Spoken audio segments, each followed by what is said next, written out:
Donc nous allons tout de suite découvrir une personnalité fantastique qui est Quentin Jagorel, que Mathieu Jabot a eu l'occasion d'interroger il y a quelques jours et qui va vous présenter. Il est l'auteur d'un rapport qui a été demandé par le ministère de la Culture, qui est un rapport sur l'équité publicitaire. Je vous laisse vous concentrer 25 minutes. C'est assez fabuleux à la fois tant sur le plan intellectuel et sur l'urgence de la réforme. Merci.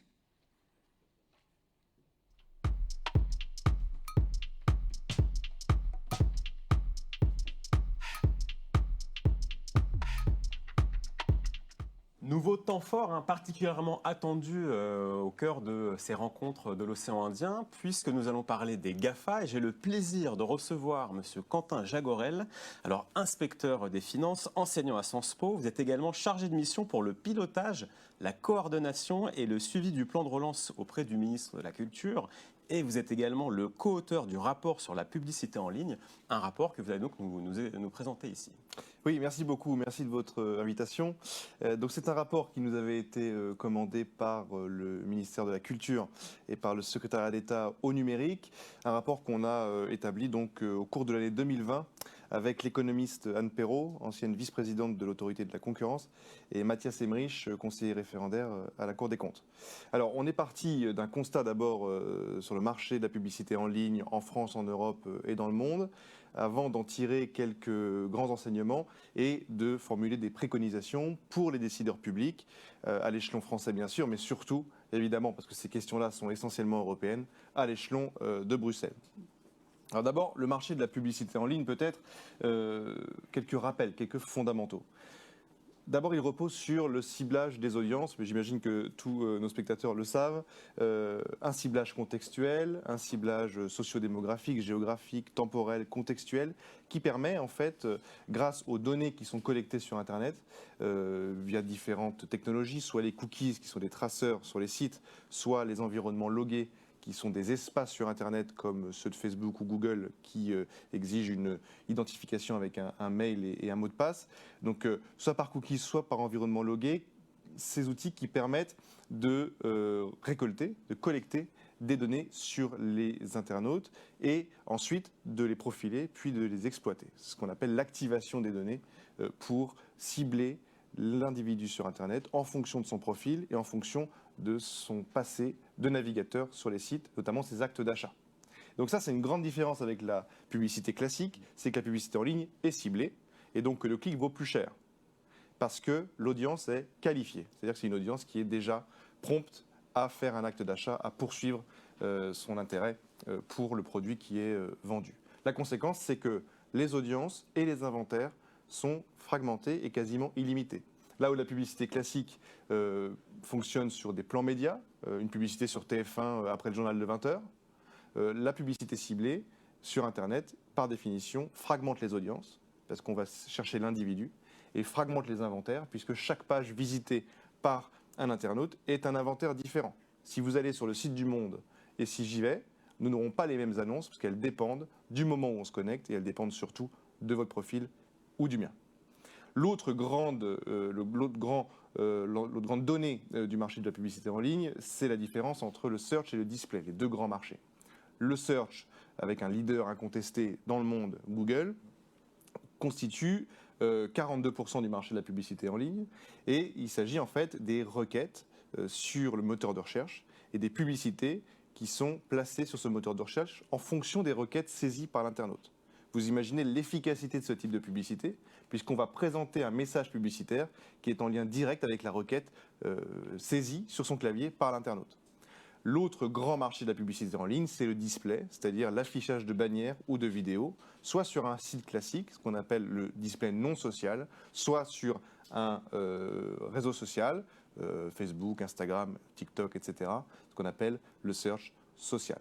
Vous voyez bien que sur le search, Google est ultra majoritaire. Sur le display, Facebook, avec Facebook et Instagram, est un acteur d'une très grande importance. Et puis, élément important aussi sur le marché de la publicité en ligne, c'est le mode d'achat-vente.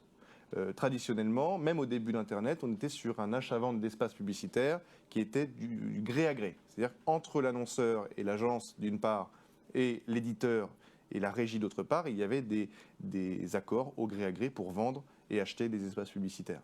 Ça existe encore, mais on estime aujourd'hui que 61% du display non social, donc la pub qui s'affiche sur les sites, est désormais intermédié dans ce qu'on appelle la publicité programmatique, c'est-à-dire, globalement pour aller vite, qu'il y a toute une série d'acteurs qui permettent, avec un système d'enchères en temps réel, d'automatiser l'achat-vente d'espaces publicitaires à chaque instant, pour chaque internaute qui navigue sur Internet. Alors ça, évidemment, ça a pour conséquence des conséquences très importantes pour la presse et notamment les médias en ligne, puisque le transfert de la publicité vers le digital, qui est très massif, on estime qu'aujourd'hui 40% du marché de la publicité en ligne, de la publicité est en ligne, contre 27% pour la télévision. Mais cette mutation, cette migration vers le numérique s'est faite au détriment des éditeurs et notamment des médias et au profit des plateformes. On estime que seuls 6% des revenus de la publicité digitale en France reviennent aux éditeurs médias historiques. Et en plus de ça, non seulement la rente publicitaire, si j'ose dire, et la croissance est captée par Facebook et Google, je vous rappelle, 75% du marché de la pub, 90% de la croissance. Mais en plus, sur le marché programmatique, donc de cette intermédiation entre l'offre et la demande de publicité, vous avez plein d'acteurs. Et sur chacun de ces segments, Google est en position dominante. Sur l'ad serving, sur les SSP, sur les DSP, sur les trading desks, donc ça c'est technique, mais certains comprendront.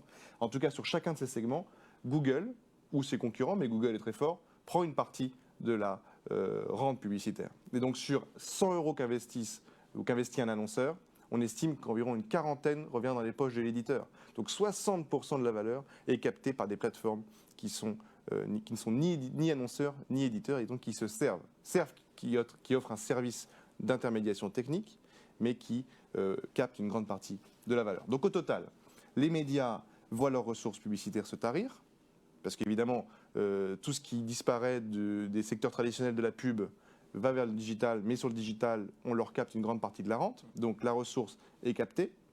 Avec l'intermédiation technique, la relation des éditeurs de contenu avec leur audience et leurs annonceurs est intermédiée, donc ils perdent la relation avec leur audience et leurs annonceurs, et donc leur modèle économique se fragilise. Donc là, on a un sujet très important de fragilisation des médias, en France, mais en Europe et partout, par des acteurs qui sont essentiellement américains, mais aussi chinois. Donc il y a un sujet à la fois de souveraineté, évidemment, un sujet de démocratie. Comment on va faire dans un système où les médias sont fragilisés économiquement pour conserver une pluralité des points de vue? Donc il y a un sujet démocratique, un sujet bien sûr économique, comment les médias vont continuer à payer leurs journalistes, et un sujet de souveraineté absolument fondamental, avec deux acteurs qui sont dans un duopole, donc deux acteurs, près de 80% du marché, avec franche concurrentielle, comme on dit, en droit de la concurrence, c'est-à-dire qu'il y a deux acteurs majoritaires en duopole, et puis sur les segments, différents segments du marché de la pub, on a des acteurs petits qui se partagent les restes, si vous voulez, ce qu'on appelle les franges concurrentielles. Alors que faire face à ça, face à ce marché qui est complètement capté par deux plateformes? Il faudrait ajouter Apple et il faudrait ajouter Amazon, qui sont en train d'entrer sur ces marchés de la pub en ligne. Alors, il y a des solutions qu'on peut appeler palliatives et qui sont souvent citées dans les médias, dans le débat public. Orienter les investissements publicitaires sur les sites d'éditeurs de presse européens pour ramener la rente vers ceux qui produisent le contenu. Introduire des secteurs interdits, comme ça existe déjà à la télé, pour préserver d'autres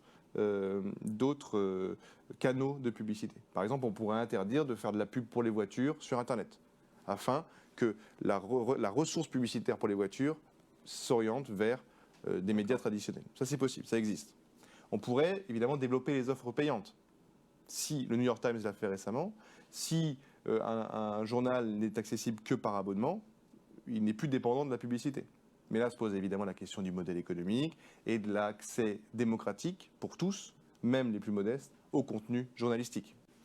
Il y a la question de la rétribution des médias pour la production de contenu utilisé par les plateformes, ce qu'on appelle le crawling. Ça, c'est la question des droits voisins des éditeurs de contenu, qui est une question dans laquelle je n'entre pas parce qu'elle est largement traitée, je le sais, par votre manifestation. Et puis il y a la question de la fiscalité, mais ça c'est la taxe GAFA. Comment faire payer les GAFA pour qu'ils financent notamment la création de contenu journalistique.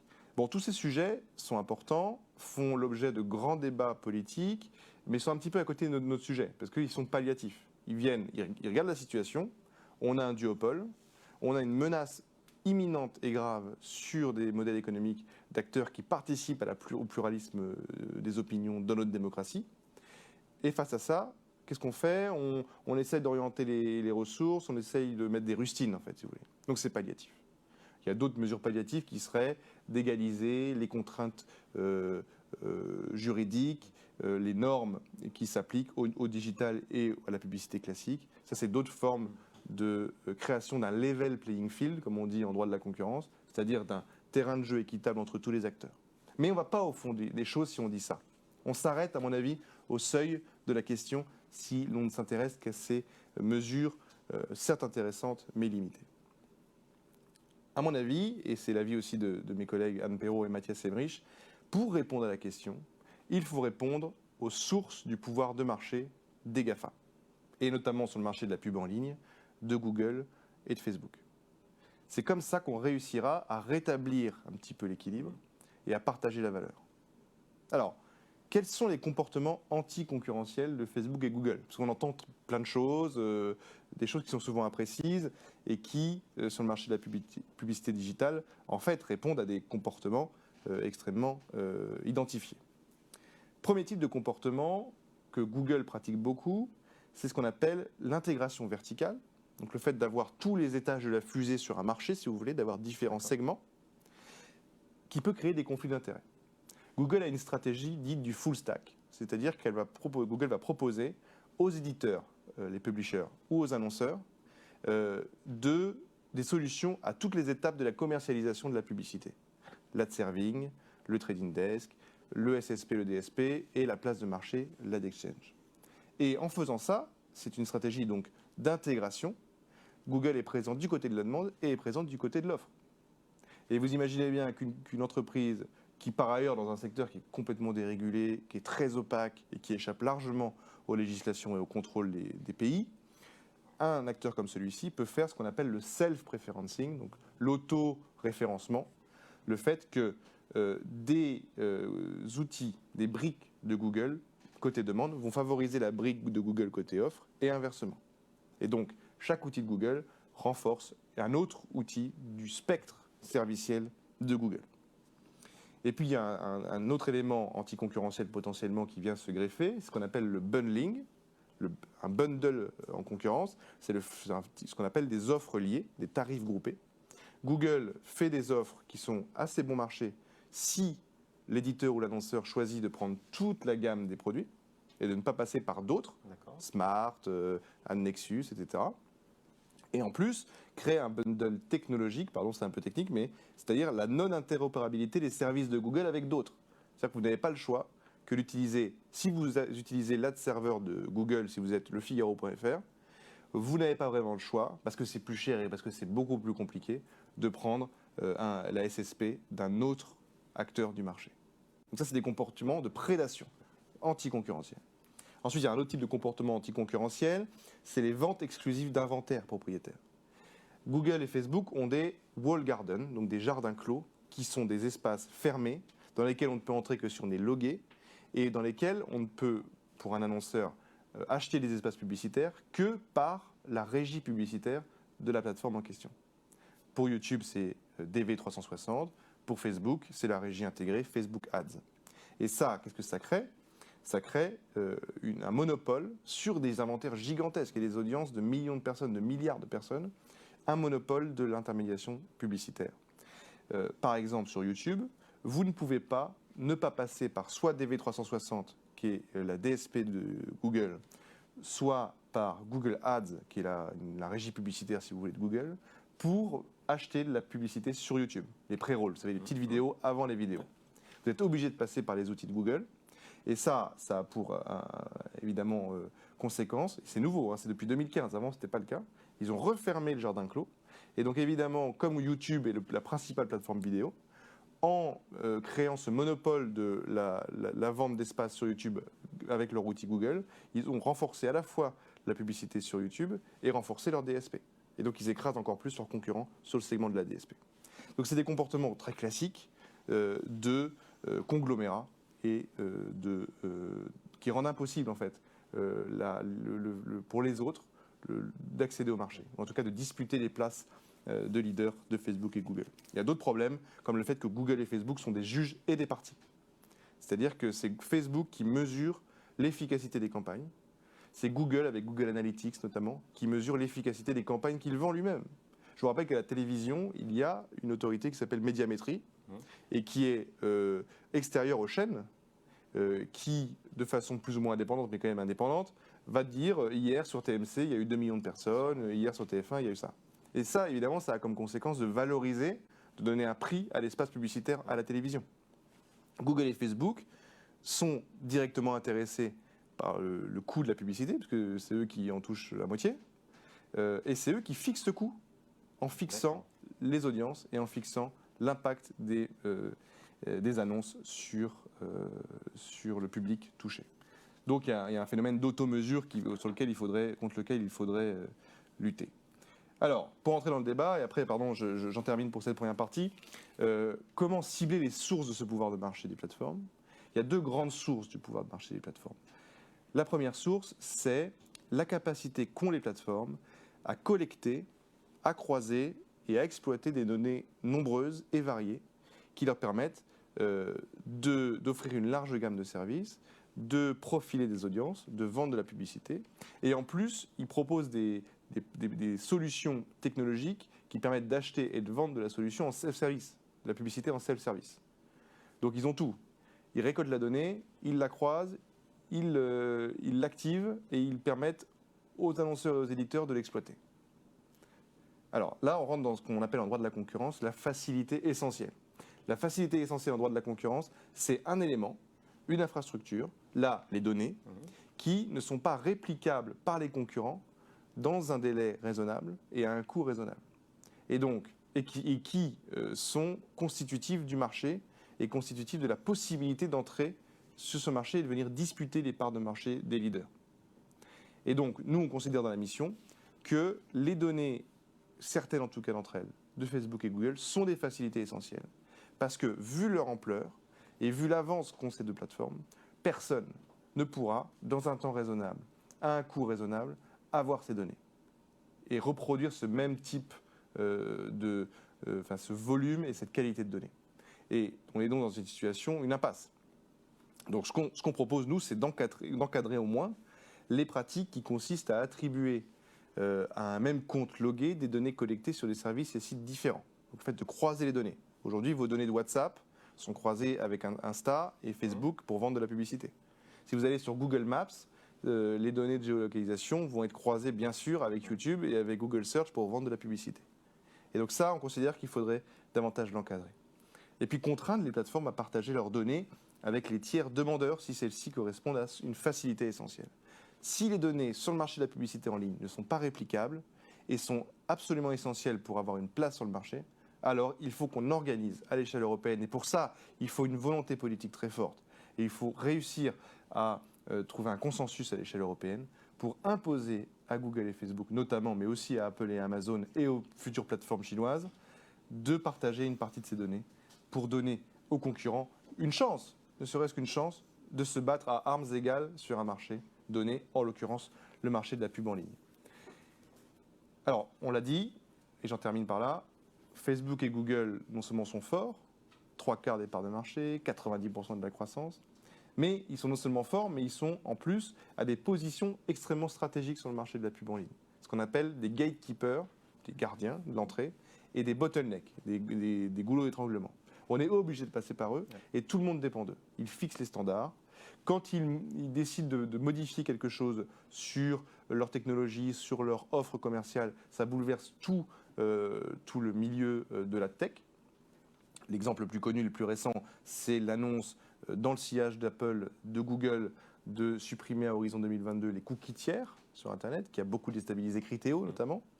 Ce genre de comportements unilatéraux qui déstabilisent tout un marché, c'est le fruit de leur pouvoir de marché, et ça leur donne une capacité à agir sur un marché pourtant dont ils sont acteurs.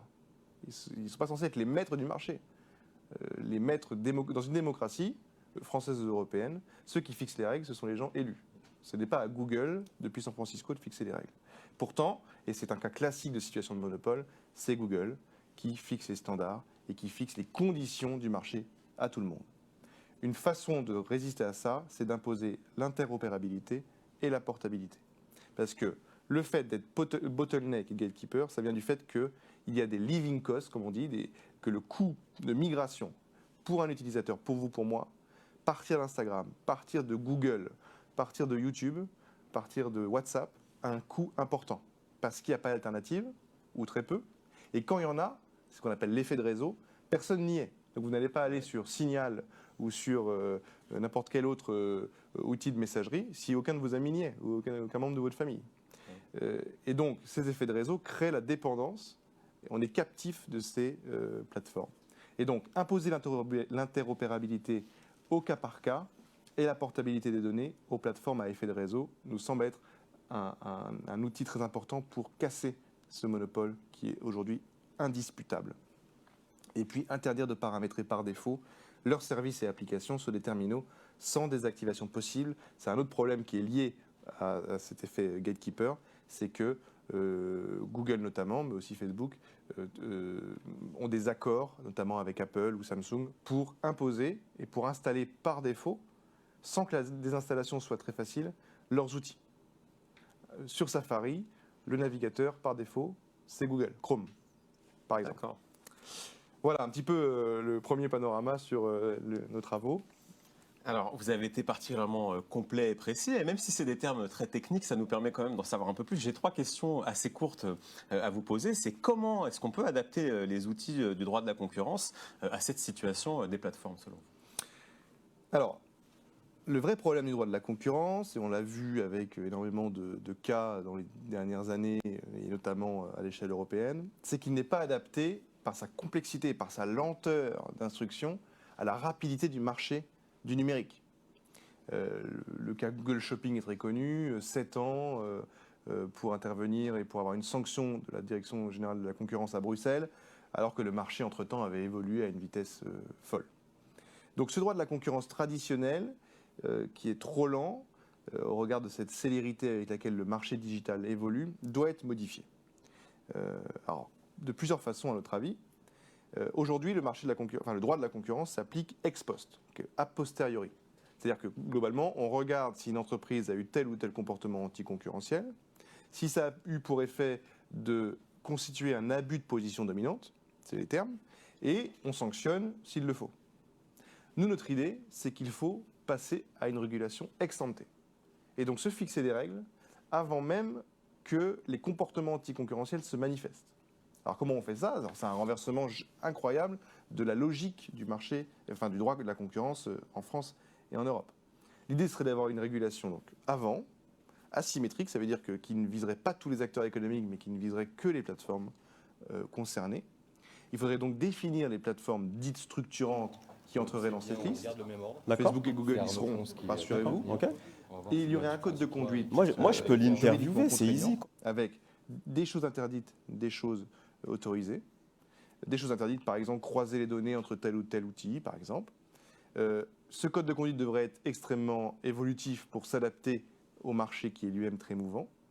Et on aurait donc une autorité, notamment, par exemple la DG Comp à Bruxelles, la Direction générale de la concurrence, qui aurait à dire attendez, là vous décidez de faire ça, mais vous devez m'en avertir avant.